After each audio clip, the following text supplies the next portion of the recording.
گالم گلوچ اور تانو تشنیع اور تبرے کا کلچر کیا جا رہا ہے۔ اس دنیا میں سب سے زیادہ آسائش جسے ملی ہوگی صحیح حدیث میں سب سے زیادہ راحت میں، بتائیے وہ سب سے زیادہ آپ دیکھیں گے بڑے لوگ آپ کو خوش نظر آتے، لیکن وہ بندہ جس کو رسول اللہ کہہ رہے ہیں اس نے زندگی میں سب سے زیادہ خوشیاں دیکھی ہوں گی، سب سے زیادہ راحتیں دیکھی ہوں گی، سب سے زیادہ آسائشیں انجوائے کی ہوں گی، ایک لمحے کے 1000ویں حصے میں جہنم سے گزارا جائے گا اور پوچھا جائے گا کس حال میں ہے، وہ کہے گا اللہ کی قسم کبھی سکھ پایا ہی نہیں، کبھی چین پایا ہی نہیں۔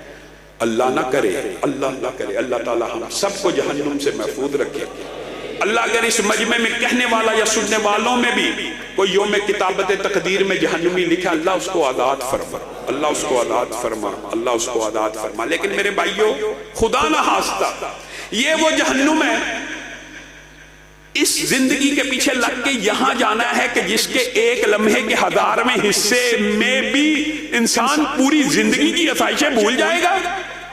ایک لمحے میں ساری آسائشیں ختم، زیرو ہو گئی، تو پھر اس دنیا کے پیچھے آسائشوں کے پیچھے بھاگا اور اس دنیا کے مال و متاع کو اور اس دنیا کی کرسیوں اور سیٹوں کو اپنے لیے مطمع نظر بنانا ہے۔ اور میرے بھائیو، اللہ نہ کرے، اللہ نہ کرے، اور وہ اگر آپ ان مکالمات کی طرف چلے جائیں تو موضوع بڑھتا چلا جائے گا، صرف ان میں سے چند مکالمات آپ کے سامنے رکھتا ہوں۔ جہنمی اللہ نہ کرے کوئی جہنم میں چلا جائے، آپ بتائیے جس کا ایک لمحہ برداشت نہیں اس کا ایک دن برداشت ہوگا، اس کے ہفتے ماہ و سال برداشت ہوں گے۔ جہنمی جہنم میں تڑپ تڑپ کے کلما ناضجت جلودہم بدلناہم جلودا غیرہا، جب بھی جلیں گے نئی جلد آ جائے گی، پھر اسی طرح ذائقہ چکھیں گے، پھر نئی جلد، جب نئی جلد آ گئی ریسپٹر آ گئے، اسی طرح درد بار بار جل جل کے تھک جائیں گے۔ تو خزنۃ جہنم کو پکار کے کہیں گے ادعوا ربکم یخفف عنا یوما من العذاب، خزنۃ جہنم کو کہیں گے اپنے رب سے کہیے، سفارشی ڈالیں گے، اپنے رب کو کہیے کہ پہ در پہ عذاب آ رہا ہے، جب جلد جلتی ہے نئی جلد آ جاتی ہے، یہ ایک طویل باب ہے، اپنے رب کو کہیے عذاب بھگت بھگت کے تھک گئے ہیں، ایک دن ریسٹ دے دے، ایک دن ریسٹ دے دے۔ قرآن کی آیت یخفف عنا یوما من العذاب، ایک دن ریسٹ دے دے، صرف ایک دن کا موقع تو دے، ایک دن کے لیے اس عذاب کو ٹال دے۔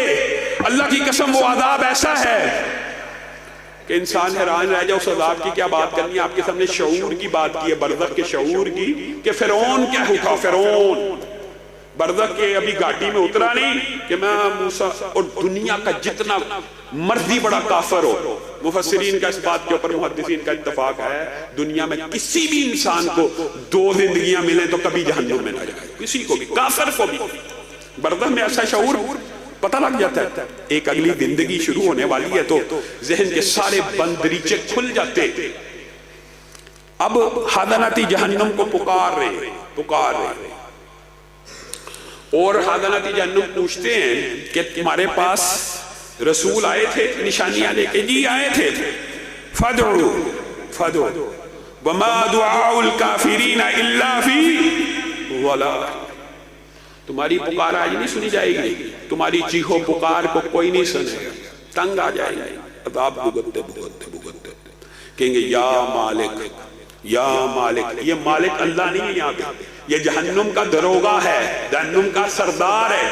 وہ پہلے تو 19 جو خزنۃ جہنم ہے ان کو کہا تھا، آپ ان کے سردار کو کہہ رہے ہیں یا مالک لیقضی علینا ربک، اے مالک عذاب کے اوپر عذاب ہے، ایک دن کی چھٹی نہیں ملتی، اب تو عذاب بھگتتے بھگتتے ماہ و سال بیت گئے ہیں، لیقضی علینا ربک، اللہ کو کہہ موت ہی دے دے، اللہ کو موت ہی دے دے، موت کو مجسم حالت میں ذبح کر دیا جائے گا، چیخو پکار شروع ہو جائے گی، ربنا ربنا اخرجنا منہا فَإِنْ عُدْنَا فَإِنَّا ظَالِمُونَ۔ حضرت جہنم کو پکارا، ہماری پکار کو نہ سنا گیا، جہنم کے دروگے کو پکارا، اس نے ہمیں کہا، اس نے ہمیں، اس کا جواب بھی قرآن پاک میں موجود ہے، یا مالک لیقضی علینا ربک، مالک پتہ نہیں اللہ سے کنسلٹ کرے گا، یہ تو قرآن میں نہیں ہے.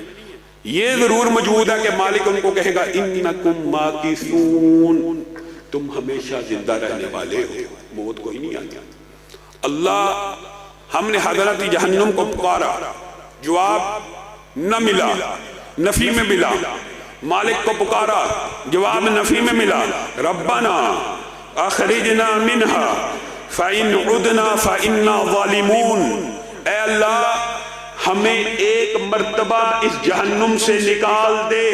اور جو مفسرین نے آگے تشریح کی ہے، کمال کر دی ہے، اور ہماری زندگی 1 ارب سال بھی بنا دے اور ہمیں دنیا کے اندر سجدوں کا حکم دے دے، 1 ارب سال بھی سجدے سے سر نہیں اٹھائیں گے. فَإِنْ عُدْنَا فَإِنَّا ظَالِمُونَ، اگر واپس لوٹ آئے تو جو جی چاہے عذاب دے دینا، اللہ ایک مرتبہ اس عذاب سے نکال دیجیے. آج مطالبہ کتنا ہے؟ 2 گھنٹے کا، اور عورتوں سے 1 گھنٹے کا. اس دن انسان کہے گا ارب سال کی زندگی دے اور حکم دے سجدے کا، میں سجدے سے سر نہیں اٹھاؤں گا. ربنا اخرجنا منها فإن عدنا فإنا ظالمون، اگر یہاں واپس آ گیا تو مجھے ظالموں میں لکھ دینا. یہاں پہ مفسرین نے ایک عجیب بات بھی قائم کیا ہے. اللہ رب العزت فرمائیں گے اخسؤوا فیہا ولا تکلمون، دفع ہو جاؤ. اور ولا تکلمون کا کیا ترجمہ کیا جائے گا؟ شٹ اپ، بکواس بند، آج کے بعد بولنے کی اجازت نہیں ہے.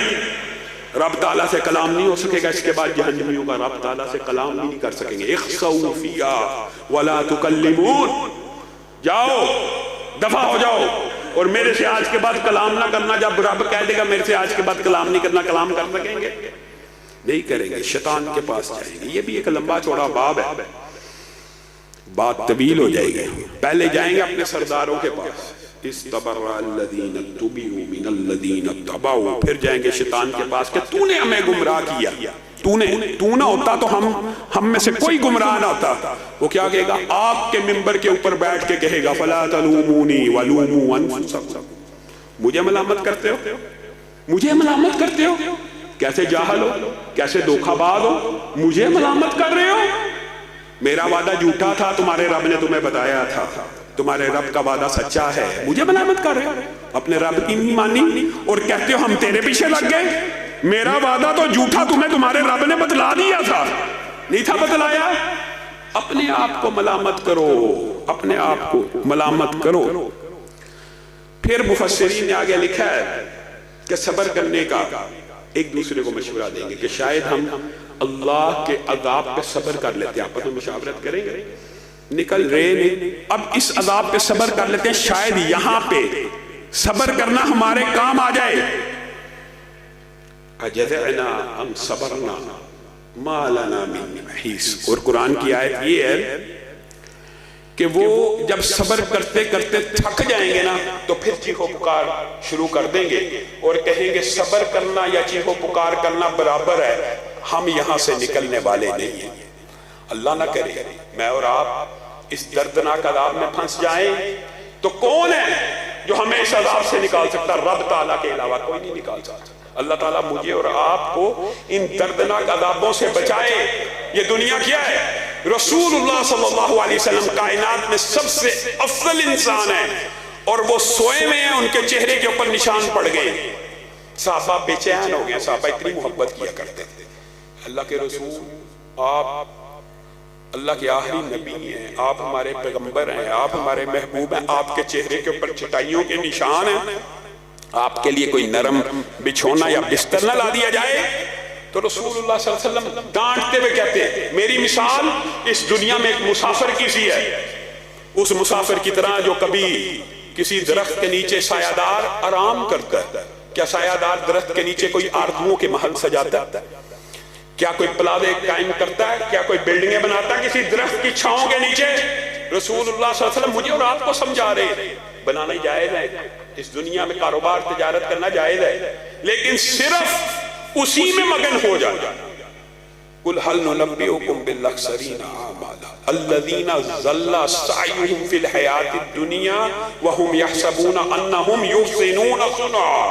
اصل میں یہی ہے خسارے میں دنیا کے اندر پراپرٹی بینک بیلنس کو بنا کر سمجھنا کہ یہ کامیابی ہے، انہوں نے اپنی زندگی دنیا کی تگودوں میں گزار دی اور یہ خسارے اور گھاٹے کا سودا اٹھانے والے ہیں۔ ان کے اعمال قبول نہیں ہونے، ان کا قیامت کے جو بندہ صبح اٹھے کمائے سو جائے، صبح اٹھے کمائے سو جائے، دین مائنس، اللہ مائنس، یہ 2 گھنٹے کی نمازیں مائنس، اس کے لیے کل قیامت کے دن نامہ اعمال اور وزن بھی قائم نہیں ہونا، وزن بھی قائم نہیں ہونا۔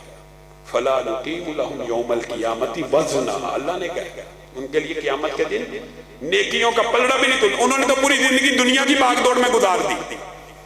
رسول اللہ صلی اللہ علیہ وسلم کہہ رہے ہیں اپنے صحابہ کو اور صحابہ کی تربیت، یہ ایک لمبا چوڑا طویل باب ہے، آپ حیران رہ جائیں گے کہ سالم بن عبداللہ بن عمر، ابھی یہ حضرت عمر کے پوتے ہیں، ایک مرتبہ طواف کر رہے ہیں تو حشام بن عبد الملک ان کے ساتھ طواف کر رہا ہے اور دیکھتا ہے سالم ہے، بڑا خوش ہوتا ہے اور کہتا ہے سالم آپ خانہ کعبہ کے اندر ملاقات ہو گئی، آپ کی اگر کوئی حاجت کوئی خواہش میں خلیفۃ المسلمین ہوں مجھ سے ہے تو کر دیجئے، میں آپ کی خواہش حاجت کو منہ سے نکالیے، ایک جملہ کہیے آسمان سے تارے توڑ کے لا دوں گا، کہیے تو صحیح۔ سالم بن عبداللہ بن عمر، یہ تربیت اور ٹریننگ ہے صحابہ کی، رسول اللہ صلی اللہ علیہ وسلم کی۔ کہتے ہیں اے حشام تو جس گھر میں اور میں جس گھر میں ہوں، مجھے اس گھر کے مالک کے سامنے تجھ سے مانگتے ہوئے شرم آتی ہے۔ حشام بن عبد الملک کے دل کے اوپر چوٹ لگی کہ کیا دنیا میں کوئی ایسا بھی ہے جو میرے جیسے پوری دنیا کی سپر پاور اور بادشاہ کو اس طرح کا جواب دے کہ تجھ سے مانگتے ہوئے شرم آتی ہے تو یہ کس سے مانگے گا۔ انتظار میں کھڑا ہو گیا اور خانہ کعبہ سے باہر نکل آیا اور سالم کی عبادات کو دیکھنے لگا۔ سالم نے عبادات مکمل کر لی اور مکمل کر کے جب باہر نکلے پھر ویلکم کیا۔ سالم اندر آپ کو شرم آتی تھی، میں صرف آپ کے انتظار میں باہر کھڑا ہوں، اب آپ بتائیے کہ آپ کو دنیا کی کسی چیز کی کوئی حاجت ہے، کوئی ضرورت ہے، کوئی چیز آپ مانگیں تو میں آسمان سے مفہومیت تارے توڑ کے لا دوں۔ سالم بن عبداللہ کہنے لگے مجھے ایک بات بتلائیے، کیا آخرت کے اندر آپ اپنی کچھ نیکیاں یا آخرت میں سے مجھے کچھ حصہ دے سکتے ہیں؟ حشام بن عبد الملک نے کہا آخرت تو ہمارے بادشاہوں کی ویسے بڑی تھوڑی ہوتی ہے، اس میں سے تو میں آپ کی کچھ نہیں دے سکتا، اور میں تو اسی دنیا کا مال و متاع منہ سے نکالیے جو کہیں گے دے دوں گا۔ تو سالم نے جو جواب کہا اللہ میرا اور آپ کا وہ منہج بنا دے۔ سالم کہتے ہیں حشام جس دنیا کے مال کی تو بات کرتا ہے، اللہ کی قسم جس نے بنائی ہے اس کے گھر میں بھی اس سے نہیں مانگی، اس کے گھر میں کھڑے ہو کے بھی اس سے نہیں مانگی، تو اس دنیا کی مجھے آفر کرا رہا ہے، مجھ سے بات کرنی ہے تو آخرت کی کر۔ یہ حشام بن عبد الملک جواب سنتا ہے، اس کو سمجھ آ جاتی ہے کہ یہ وہ لوگ نہیں ہیں کہ جو دنیا میں نے ویسے سارے کے سارے جج کیے تھے۔ اللہ رب العزت مجھے اور آپ کو اس دنیا میں آنے کا صحیح مقصد سمجھنے کی توفیق عنایت فرمائے۔ میرے بھائیوں آپ یہ سمجھے، صرف چند باتیں کر کے پہلے خطبے کو ختم کریں گے، اگر اللہ رب العزت نے دنیا کو بلا سبب ہی بنایا ہوتا تو میرے اور آپ کے اعمال کی ریکارڈنگ کا اللہ تعالیٰ نے اتنا عظیم الشان سسٹم بنایا ہوتا۔ کیسا عظیم الشان سسٹم؟ ما یلفظ من قول الا لدیہ رقیب عتید، انسان حلق سے کوئی آواز نہیں نکالتا، فرشتے ریکارڈ کرنے والے ریکارڈ کرتے ہیں۔ اذ یتلقى المتلقیان عن الیمین وعن الشمال، کرامن کاتبین ہیں۔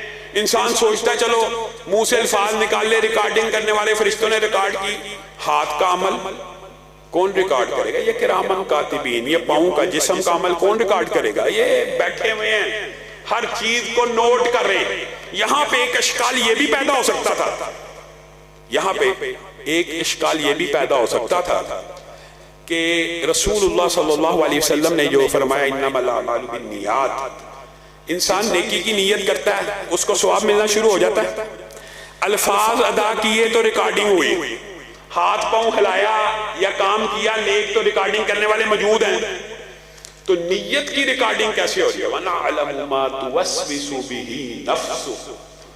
اللہ رب العزت نے کہا آپ کے رب نے ریکارڈنگ کا ایسا انتظام کیا ہے کہ آپ کا رب خود آپ کے دلوں میں پیدا ہونے والے خیالات کو بھی نوٹ کر رہا ہے، نوٹ کر رہا ہے، نوٹ۔ حتیٰ کہ یہ ریکارڈنگ مفسرین نے کہا اتنی عظیم ہوگی، اتنی عظیم ہوگی، اتنی عظیم الشان ہوگی کہ جب یہ ریکارڈنگ ہر بندے کے گلے میں اللہ تعالیٰ لٹکا کے قیامت کے دن اٹھائے گا اور اس کے سامنے اس کی ریکارڈنگ 1:01 پہ یہ کیا، 1:01 2 سیکنڈ پہ یہ کیا، 1:03 پہ یہ کیا، تو انسان بڑے بڑے نیک لوگ بھی اس دن پکار اٹھیں گے مالی حاضل کتاب، مالی حاضل کتاب۔ یہ ریکارڈنگ کیسی ہے جس نے نہ کوئی چھوٹا عمل چھوڑا ہے نہ بڑا عمل چھوڑا ہے؟ اللہ جواب میں کہے گا اقرا کتابک کفا بنفسک اليوم علیک حسیبا، میں رب سے اپنا حساب کتاب نہ مانگ، اقرا کتابک، اپنی ریکارڈنگ خود پڑھ لے اور ایمانداری سے اپنا حساب کتاب خود کر لے، زیادہ نیک عمل کیے ہیں کہ زیادہ برے عمل کیے ہیں، خود پڑھ لے، خود کر لے۔ اللہ بندوں کے اوپر ظلم کرنے والا نہیں۔ ایسی عظیم الشان ریکارڈنگ بلا وجہ، یہ دنیا بلا سبب ہے، تیری میری زندگی بے مقصد ہے، زندگی کا ایک مقصد ہے، زندگی با مقصد پیدا کی گئی ہے، زندگی کو ایک منہج ایک مقصد کے لیے بنایا گیا۔ اللہ تعالی ہمیں وہ مقصد اور منہج سمجھنے کی توفیق عنایت فرمائے۔